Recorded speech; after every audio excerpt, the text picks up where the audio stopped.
Good morning, happy Friday. I grabbed a random reading for us today, something a little juicier.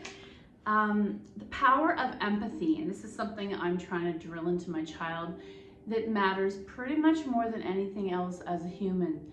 You can change your careers, you can make more money, you can be famous or not famous, but the empathy piece is what's gonna kind of resonate or stick to you as a human and what kind of person you are.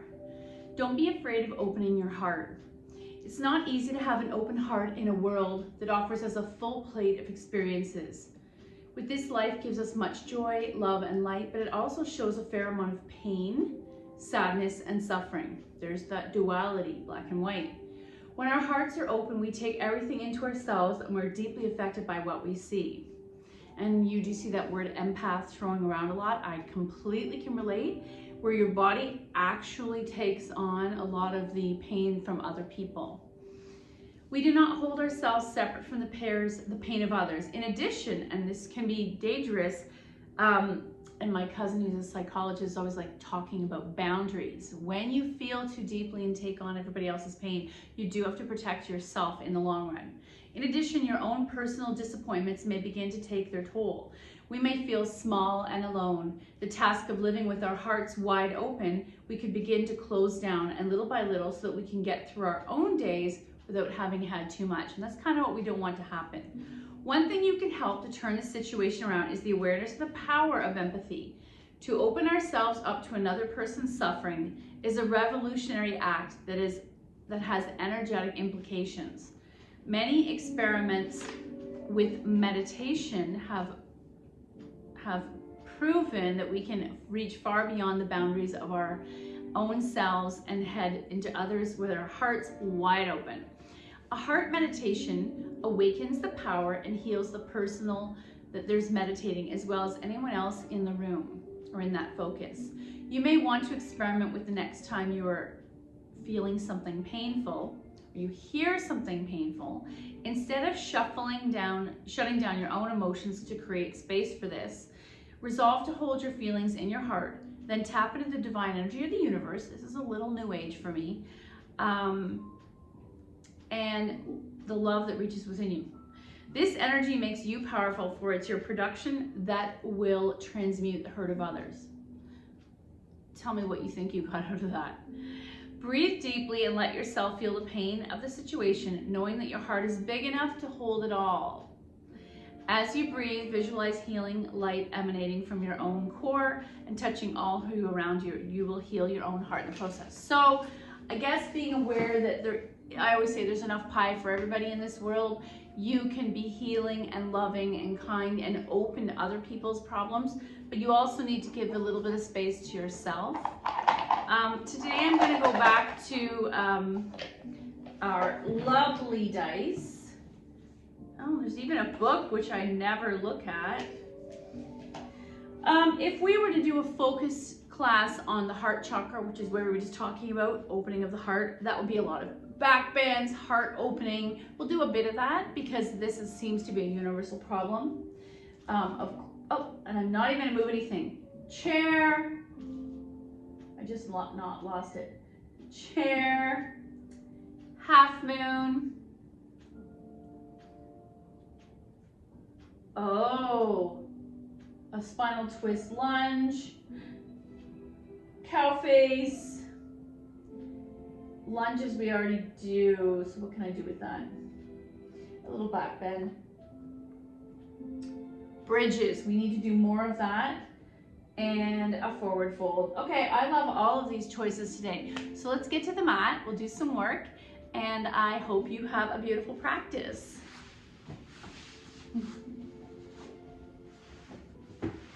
Coming to the mat, we start the process. Let me just turn this so I can see them.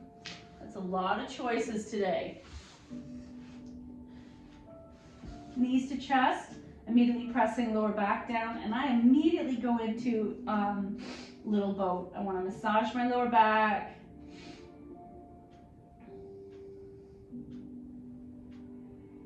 What if I had you do this as your whole practice? Just finding rhythm and movement in a moving meditation. Let's actually do this for 5 more breaths inside your head.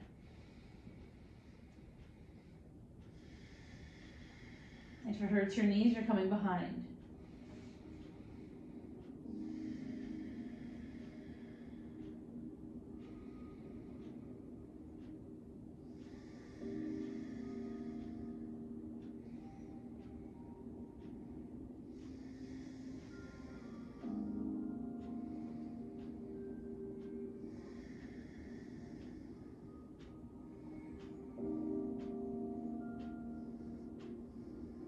Oh, I lost count. I was still in the movement. I'm going to draw right leg in, left foot flex in the air, and slowly lower. Press through that heel, so I'm stretching the back of the hamstring, the Achilles, but I'm also activating the quad. Just pause for a moment.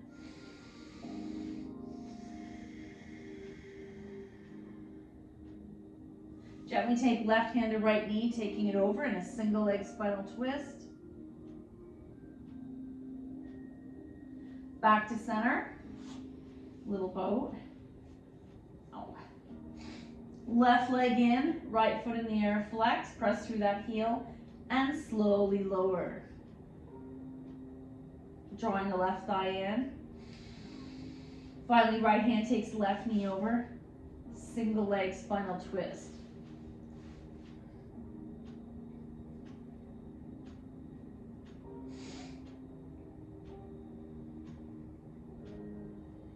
Back to center, little boat. I'm going to drop my feet to the mat. We're going to come back to the bridge method. Let's take our feet 1 fist width apart. I'm going to walk my bum as close to my heels as possible. Press the feet down, engage the glutes to rise, and then slowly come back down. So I'm going to do that a few times to turn on the back connective chains of my glutes, my lower back. Flex the palms, engage the glutes, squeeze the thighs to center, come all the way down. If you want to add more, you're always welcome to take a block between your thighs and lift up. And what that does is it really focuses that idea of connect, root, rise. When you're at the height that you want to be, you might take your block low, medium, or high. I'm going to take it medium, and I'm going to take 3 breaths here in a supported bridge.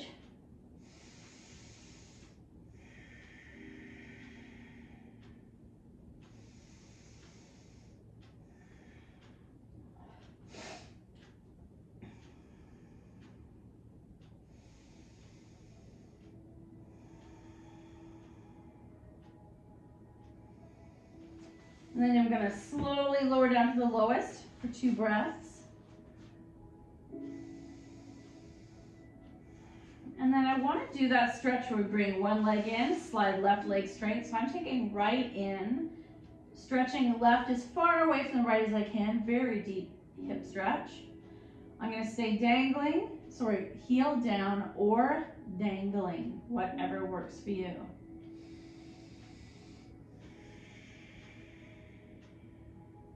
Switch, left leg in, right leg extends, your choice, dangling or touch the floor.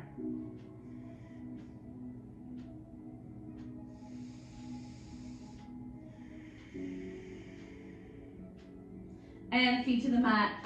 Now I'm going to come, your choice, supported bridge or lift the bum up, place one more block. We're going to come back to that hip stretch.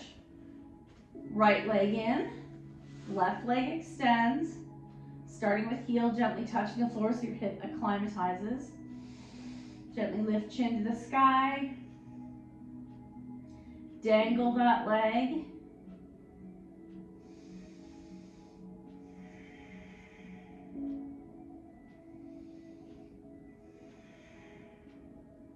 Switch. Left leg in, right leg extends, dangle.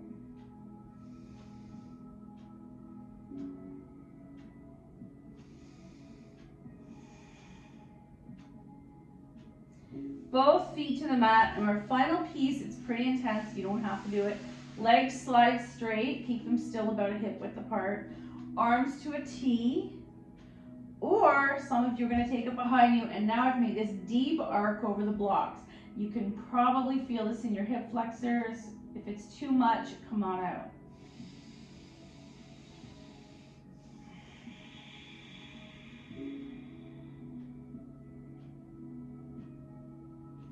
And then finally, bend the knees, lift your bum enough to take these blocks out. And what do we always come back to? Little boat. Nice. I'm going to take the knees wide for a moment, pressing inner thighs. I love that tiny bit of stretch that happens when we do this. Option to just hold your knees and dangle the ankles.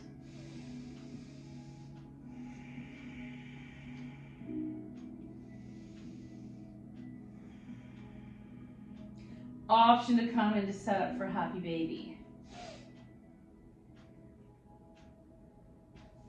Option to come into full happy baby. Staying still, rocking side to side, or take the soles of the feet together. Feet to the mat, knees out to the side, recline goddess. And it's your choice with the arms. What are your shoulders needing today?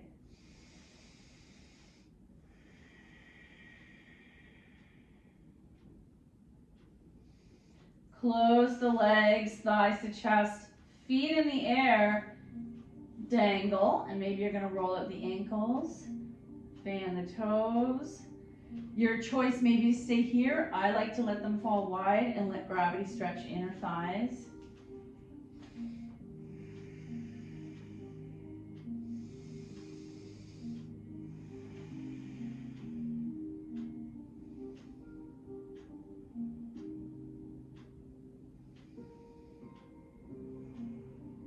Close your legs.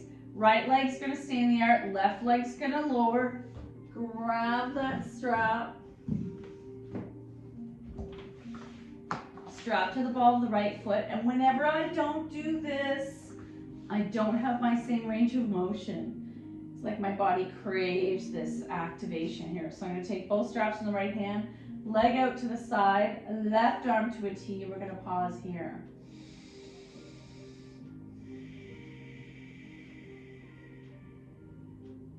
Strap to the center, take it into your opposite hand, the left hand.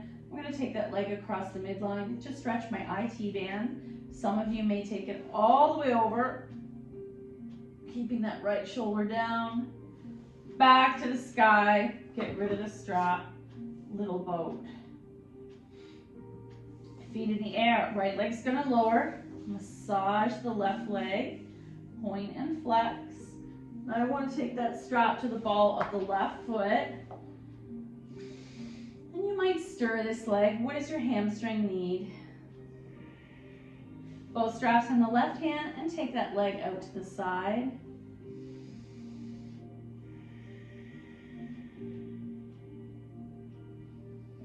Back to the sky, strap in the right hand and across the midline.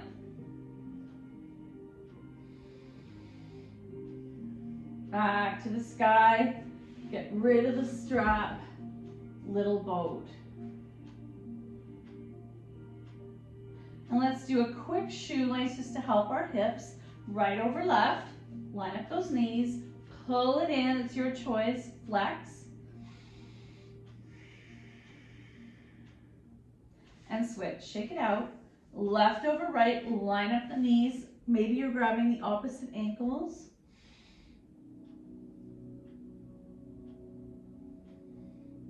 And shake it out.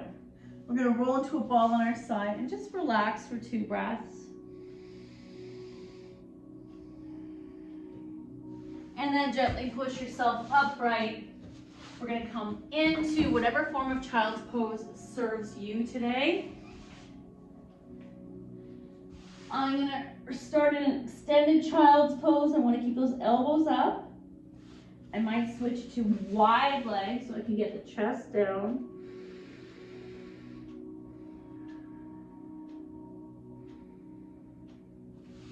And then come on up. So we're going to do a little bit of cat-cow just to kind of get the spine nice and supple. First we're starting with sassy cow, side to side. And maybe you're going to do figure 8s, one direction then the other. Then I want to start in cow, bum in the air, deep curve in the lower back, looking up. Engage the core, turning into cat. Inhale, cow. Exhale, cat. Inhale, cow. Exhale, cat. Inhale, cow. Exhale, cat. Coming to neutral. So today I wanted to focus on all of these poses that are kind of grounded. We won't do our sun salutations. So we did focus on bridge. I might come back to that because we often want to make the bridge a little deeper. But to begin with stretching the hamstrings, we've been doing a lot of forward folds lately. You're going to come into seated Tadasana. And let's do a bit of work with Tadasana. So some say this is a seated form of mountain pose. So instead of your feet being on the mat, my sits bones become my feet, and I ground and root down through the sits bones. I'm also going to add the hands, so my palms come to my side body, come all the way down right beside my hips. That's perfect open chest. I'm going to press into the floor, opening my chest. If this doesn't happen, some of you I know like to put a block under your hands, depending on the length of your arms, and you're going to press through that, shoulders back, heart open. Let's take 2 breaths here. This might be a lot of work. Inhale 1. Exhale. Don't lose the form. Belly's engaged. You want to support that back. Inhale 2. Toes are spread. Feet are active. Exhale. Now if I want to take it deeper, I like to take the hands behind me and push my chest forward. I'm not going into fish, but I really want to bring those shoulders back so far back that you might not even see that I have arms. 2 breaths here. Chest presses forward, shoulder blades come together. Inhale 1. Exhale. Inhale 2. Exhale, come on out. So now we've opened the chest. The legs have been sitting kind of passively. If this is too much with the legs extended, you're going to take your fist, just kind of rest beneath your knee, under your kneecaps to get rid of that hyperextension. I'm going to sit up straight, 2 more breaths here. And in my mind's eye, I'm thinking of 2 grounding points, the back of my heel and my sits bone. Between is the hamstring. I'm waiting for gravity to help me stretch it. If I was in a standing forward fold, it's a bit more purposeful and assertive how we stretch the hamstring. Can you press the meat of the calves down, the back of the thigh down? We're going to take 2 more breaths in your head.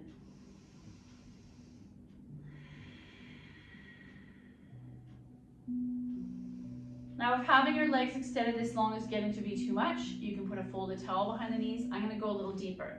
So when I work with bending forward folds, I should probably do it from the side so you can see what's happening. I don't want there to be a hunching of the upper back. So engage the core, hinge. I think of my body as a clamshell closing or a makeup compact. So I'm going to sit up straight and slide forward, but not dropping my neck. Maybe look to the mat a foot or 2 beyond your feet and come back up. And we're just going to go a little deeper. And I personally want to feel this nice stretch in my lower back. Maybe you'll touch your toes. Maybe you use your strap just to hold. It's not to deepen. You might go a little deeper. Watch the back. And that's why doing this in front of a mirror or a mirror beside you can be helpful. I'm going to stay here for 2 more breaths.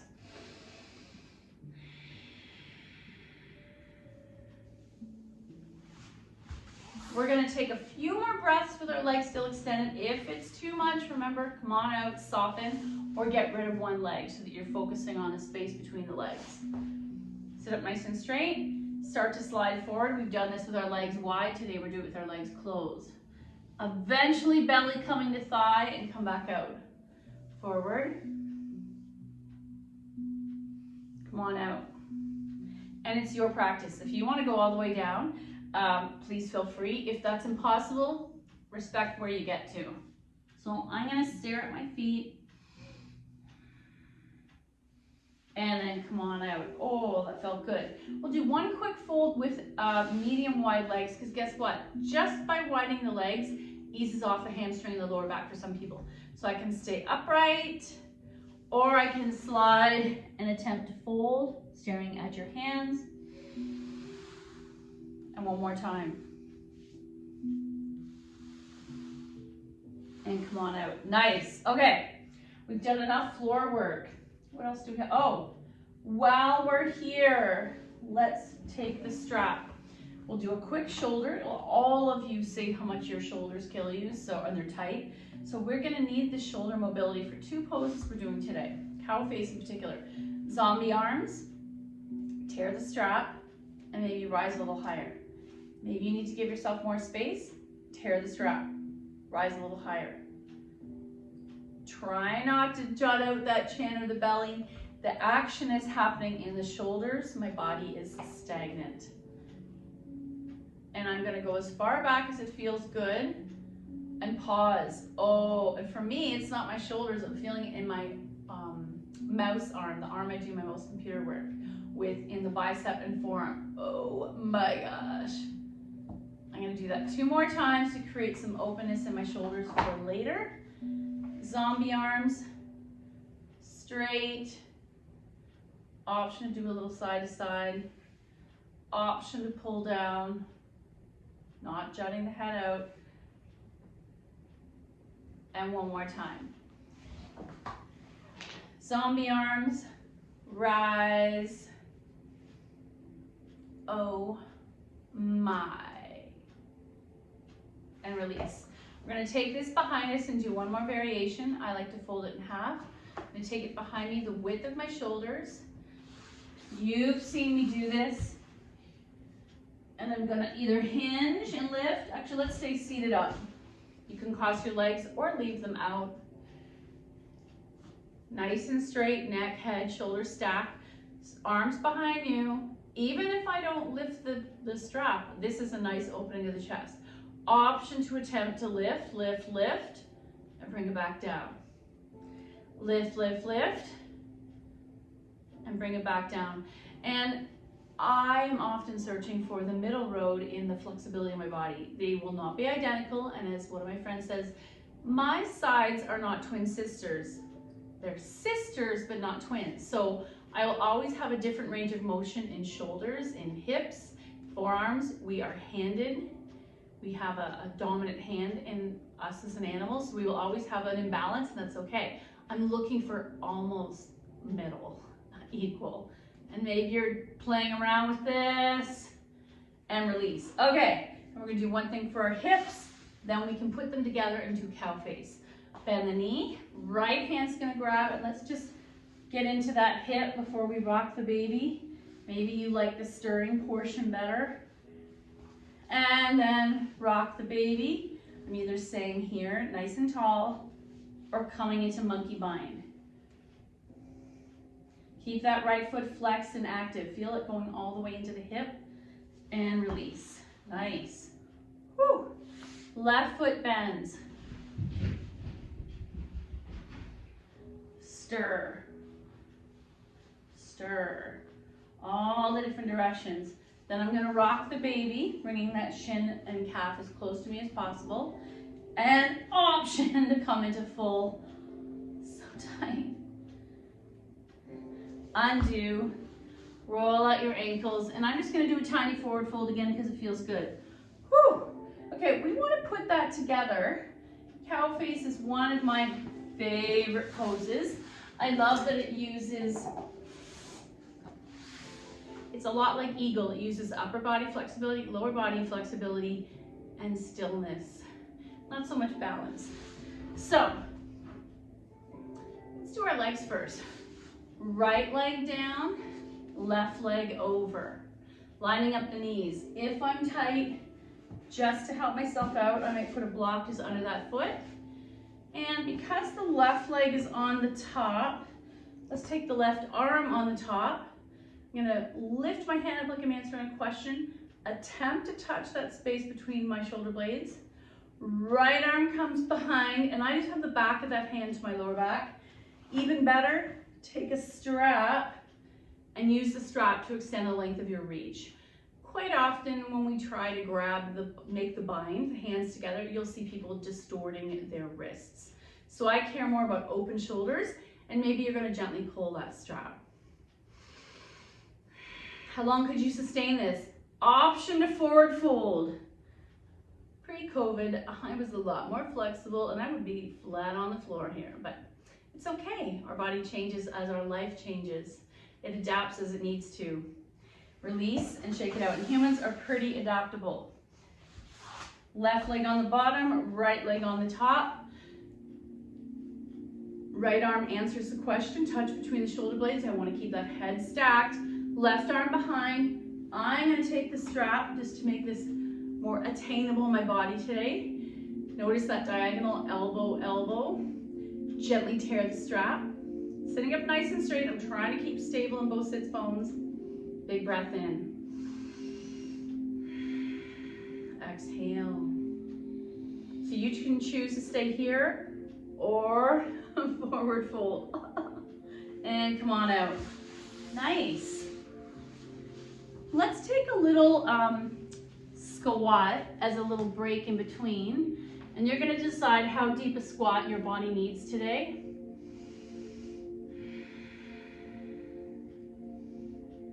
So the next two poses we're going to do involve being standing. If you've had enough, you're going to take a Shavasana. I'm going to come all the way up, and I want to do chair. We sometimes incorporate chair into a twisted chair. We incorporate it into our sun salutations. So chair starts with mountain. Arms up by your ears, so bicep by your ears, and sit. You'll notice my lower back still has the curve. Old school used to tell us to tuck that tail. That's not healthy in the spine. So bicep up by ears, squeezing an imaginary beach ball, engage the core, and sit. And then rise out. That pose, I always add it to a flow, but you can hold it longer if you like, engage the core longer. You can place a block between your knees and squeeze to center. There's a lot of dynamic things you can do with chair if you want. The next one I want to focus on is half moon. So this is where I like my blocks. I'm elevating the floor up to my height to match arm and leg length because they're not the same length. I'll show you what it looks like if I didn't use the blocks. Right foot would land, right hand would land, and up. That looks precarious to me. I want it to be stable and solid. Right foot lands, hand to the blocks, left hand to hips. I'm going to start to press root to rise in this right leg. What happens when I make a solid pose, I'm able to actually do the mindfulness part of the yoga, so it's not calisthenics, it's not exercise. Flex, shoulder back, option to stay here, option to take arm in the sky, or option to take arm straight. It's your choice. I felt it deeply in my hip just there, which tells me next time we do this pose, I need to work a little more on the hip openers. Some people prefer to do this pose against the wall, that's an option. Left foot is one shoebox away from my blocks. Left hand to blocks. Shifting weight into that left foot. You might keep the right foot down. I like to look at my hands as I'm doing this initially. Then I'm going to roll the shoulder and hip back, flex. I might stay here, here, here. Engage the core. You can see where the wall would support you. But whenever we've done the wall, we've noticed it's a really big back bend. When we come in and out of these poses, it's to give you a taste. And if any of it really appeals to you, you're going to take it further in your own practice. I also think of it as a little reminder. You know, when you go to the Mandarin, you have a little bit of everything. That's what we do in these classes. We re-familiarize ourselves with pieces that we may have done in our longer classes. Awesome. And then we're going to come on out. I'm not going to do all the back bends today. We did a lot of lower back work earlier this week, and I don't want to cause any problems in your lower back. If you're looking for something fun to do tonight, one of my friends is a DJ at Jack Astor's in Newmarket, and on Fridays it's really fun. It's an all request videos, fun drinks, fun food, and guess what? For a moment between 8 and 1 a.m. I think, you get to feel like the world is back to normal. We went with our family and it was a lot of fun. I don't believe this. So we were just reading about empathy. I think of compassion as the cousin to empathy. And this is the first card I pulled, compassion for all. And I really appreciate that the animals are in the photo. They didn't put humans in the photo, they put animals. Compassion is the beating heart of all of our spiritual practices. The peace you seek comes from the peace that you create. Extend your compassion to all beings today, including yourself. Everyone benefits when you are kind, and may all beings be happy and free. And I saw this beautiful meme, and it was a little video, and this guy showed the self-talk that we don't catch ourselves doing when something messes up and it's quite negative. If we were to ever record or write down the stuff that we say inside our heads to ourselves and did it to someone that we cared about, we wouldn't be their friend anymore. But for some reason, it's okay to do it to ourselves. So I want you to catch yourself today if maybe you don't appreciate what an amazing being you are. Thank you so much for your effort. The good in me sees the good in you. Namaste.